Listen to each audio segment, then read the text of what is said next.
An Islamist state is a scenario in which Pakistan veers more radically towards extreme ideologies, where its leadership is more likely to embrace Islamist attitudes and views, and that changes their strategic outlook in the region. It's a country in which Islamist parties are likely to become more dominant, and in the worst possible case, an Islamist state assumes the possibility that you could have a radical takeover of the government in place of what exists now in the way of a military and civilian leadership. Pakistan's already been through that scenario. It already was a hardline Islamic state in the 1980s under Zia-ul-Haq. It was closely aligned with Saudi Arabia. That scenario today is less likely. No matter who's in charge of Pakistan, the military is in charge of Pakistan. And although they have fed this relationship with these radicals for generations, they are not about to allow Pakistan's nuclear arsenal to fall into the hands of the Taliban. That, I think, is almost an impossible scenario. These militants, radicals, pose a very serious threat to the stability and security of the state.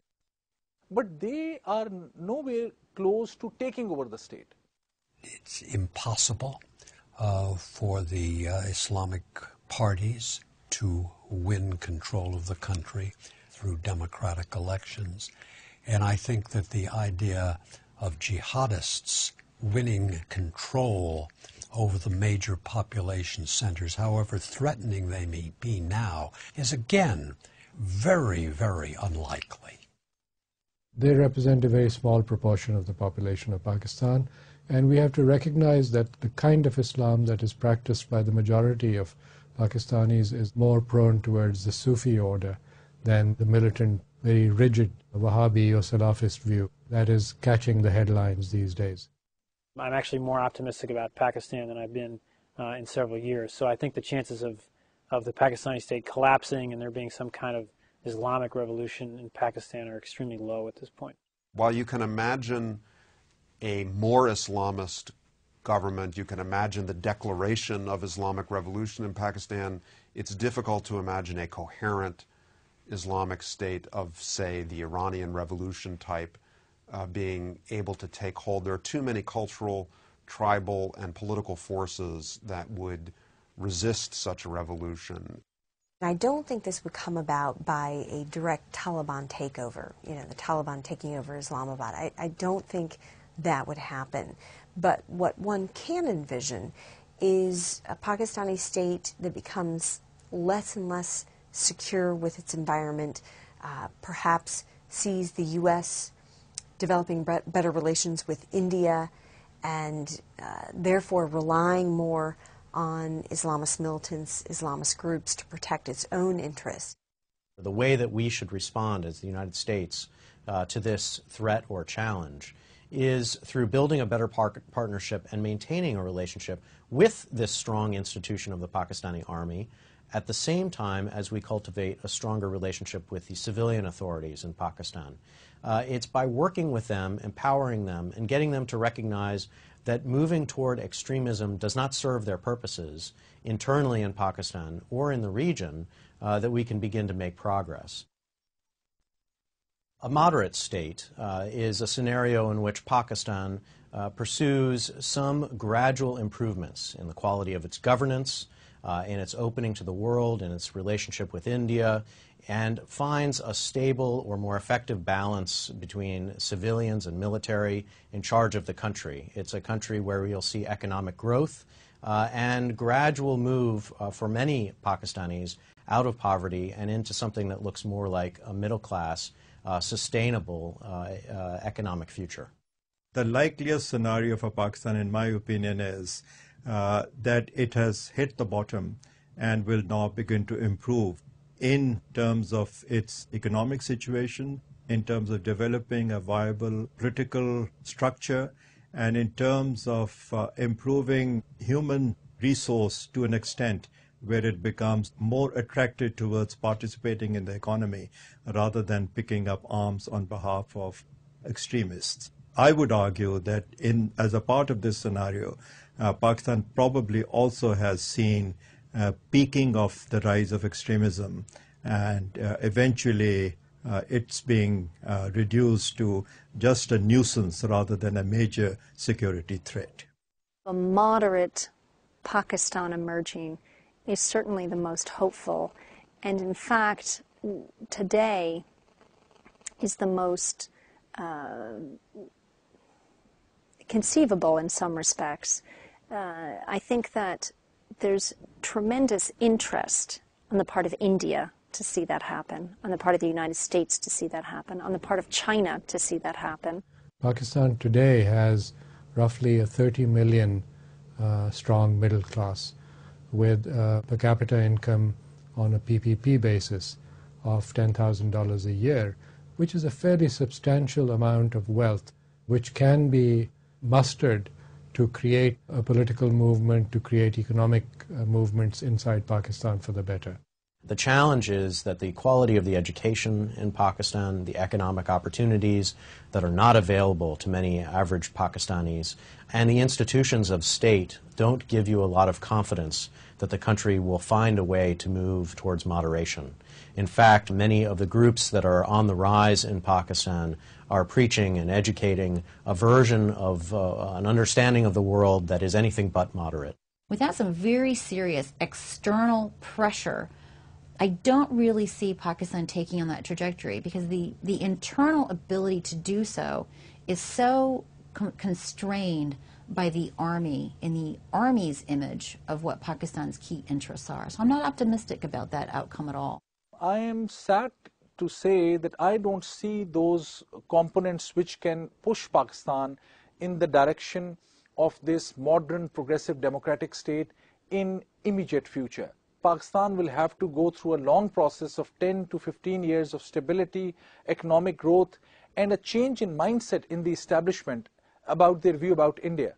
Without a friendly, peaceful relationship with India, Pakistan cannot even dream about such a scenario. I think there are various things that the United States can and should do to move Pakistan in a different direction. One is to give even greater importance to the social and educational problems that the country faces. Another is to indicate our preference for a civilian-ruled government. And another would be to encourage better India-Pakistan relations. The scenario of state collapse in Pakistan is one in which the state and its institutions are no longer capable of responding to internal or external conflicts. I think the unlikeliest scenario when talking about the future of Pakistan is the so-called collapse state, by which I mean a state that ceases to function as a federal government, a state that essentially becomes a series of cantons and tribal and ethnic coalitions warring with one another. I don't think of Pakistan as a failed state, although certainly there are very troubling clouds on its horizon that years from now we may be talking about Pakistan as a failed state. There is a risk that a combination of economic vulnerabilities and civil unrest lead to a situation where Pakistan's government is unable to deal with both, and that increases the chance that security risks escalate. A combination of these three factors might lead to a state collapse. The other, more plausible outcome is that you will see islands of instability emerge throughout the country, that you will see areas increasingly where the army, no-go areas for the army, where the state really has lost control. And that over time you could see these islands of instability become larger and larger, and that in fact then the islands will be of stability. The reason that Pakistan will not have complete state collapse is because of the military. They'll step in way before there's any chance of state collapse. The very fact that the army has managed to consolidate power, perhaps more so than any other institution, would suggest that for the Pakistan state to collapse, the Pakistan army would basically have to collapse in upon itself. And for better or for worse, I don't really see that happening. The likelihood of total state collapse in Pakistan, to my mind, is remote, except for one contingency: a war with India, which Pakistan loses. In order to try to prevent a state collapse or failure in Pakistan, it's first and foremost important that the United States lend support to Pakistan and India as they try to pursue an end to their historical animosities and tensions and find a path toward normalization. I think the international community has enough interest in stability in Pakistan that even in the most dire circumstances of internal violence, it would seek to support the Pakistani state against its opponents, and by doing so ensure that at least in the major cities, in Islamabad and Rawalpindi and Lahore and Karachi, that the state had the support it needed to defend itself. دنیا میں پاکستان سے ہونے والی بحث کسی طرف بھی جا رہی ہو، ہمیں ادراک ہے کہ پاکستان کو دہشت گردی کے حوالے سے کن چیدہ چیلنجز کا سامنا ہے۔ سب سے بڑا چیلنج ان آپریشنز کو کلوز کرنا ہے جو پچھلے 3 سال سے جاری ہیں۔ ان آپریشنز کے مقاصد جو بھی ہوں، یہ آن گوئنگ ملٹری کیمپین کی صورت میں سامنے نہیں آ سکتے۔ کہیں نہ کہیں جا کر حکومت وقت کو آرمی کی مدد کے ساتھ یہ ڈکلیئر کرنا ہوگا کہ آج ہم نے یہ ایریاز حتمی طور پر کلیئر کر دیے ہیں اور یہاں پر ریاست کی ریٹ اسٹیبلش ہو گئی ہے۔ دوسرا بڑا چیلنج ان تمام لوگوں کو ہینڈل کرنے کا ہے جو دہشت گردی کی جنگ میں ملوث تھے اور جنہوں نے ریاست کے خلاف بندوقیں اٹھائیں۔ بہت عرصے کے بعد ایک قانون سازی کا عمل سامنے آیا ہے، لیکن ابھی بھی 2011 کی 10ویں اینیورسری کے موقع کے اوپر اور دہشت گردی کے خلاف ہونے والی جنگ کے 10ویں سال کے اندر پاکستان کی ریاست نئی جیلیں بناتی ہوئی نظر آتی ہے۔ جو ریاست ان دہشت گردوں کو جیلوں میں رکھنے کا اہتمام نہ کر پائے، اس ریاست کے پاس یہ کیپیسٹی کہاں ہوگی کہ ان لوگوں کو پروسیکیوٹ بھی کر پائے۔ تیسرا بڑا چیلنج عدلیہ کے حوالے سے ہے۔ ریاست نے اگر زمین حاصل کر بھی لی، ان لوگوں کو پکڑ بھی لیا اور ان کے خلاف مقدمات بھی قائم کر لیے، اگر عدلیہ سے ان لوگوں کو انصاف نہ ملا تو معاملہ جوں کا توں ہی رہے گا۔ پاکستان کا ایک اور بڑا چیلنج ریاست کی ریٹ کو اسٹیبلش کرنا ہے ان علاقوں میں بھی جہاں پر دہشت گردی کے حوالے سے ہونے والی جنگ کا ایک نیا رخ نظر آتا ہے۔ یہاں پر آپ کو طالبان تو نظر نہیں آتے، لیکن گن بردار لوگ ریاست کی ریٹ کو اوپنلی چیلنج کرتے ہوئے نظر آتے ہیں اور ریاست ان کے سامنے بے بس کھڑی ہے۔ ہمارا حوالہ کراچی سے ہے۔ کراچی میں ہونے والی جنگ کا تعلق براہ راست 9/11 سے نہیں ہے۔ یہاں پر طالبان ظاہراً کراچی کو ٹیک اوور نہیں کر رہے۔ یہاں پر جنگ نظریاتی نہیں ہے اور نہ ہی سیاسی ہے، یہ بھتے کی جنگ ہے، یہ گینگ وار ہے۔ یہاں پر زمینوں پر قبضے ہو رہے ہیں، لیکن اس کے باوجود کہ تمام حقائق سب کے سامنے ہیں، ریاست مؤثر ایکشن لینے سے قاصر نظر آتی ہے۔ ریاست کی ریٹ سوات میں ہو یا وزیرستان میں، یا اس کا تعلق کراچی کے حالات سے ہو، اگر غیر مؤثر اور ناکافی ہوگی تو اس قسم کے تمام گروپس کو انکریجمنٹ ملے گی جو ریاست کے خلاف بندوق اٹھاتے ہیں اور محاذ آرائی کرتے ہیں۔ لیکن سب سے بڑا چیلنج دہشت گردی کی جنگ کے حوالے سے حکومت کے فوکس کا ہے۔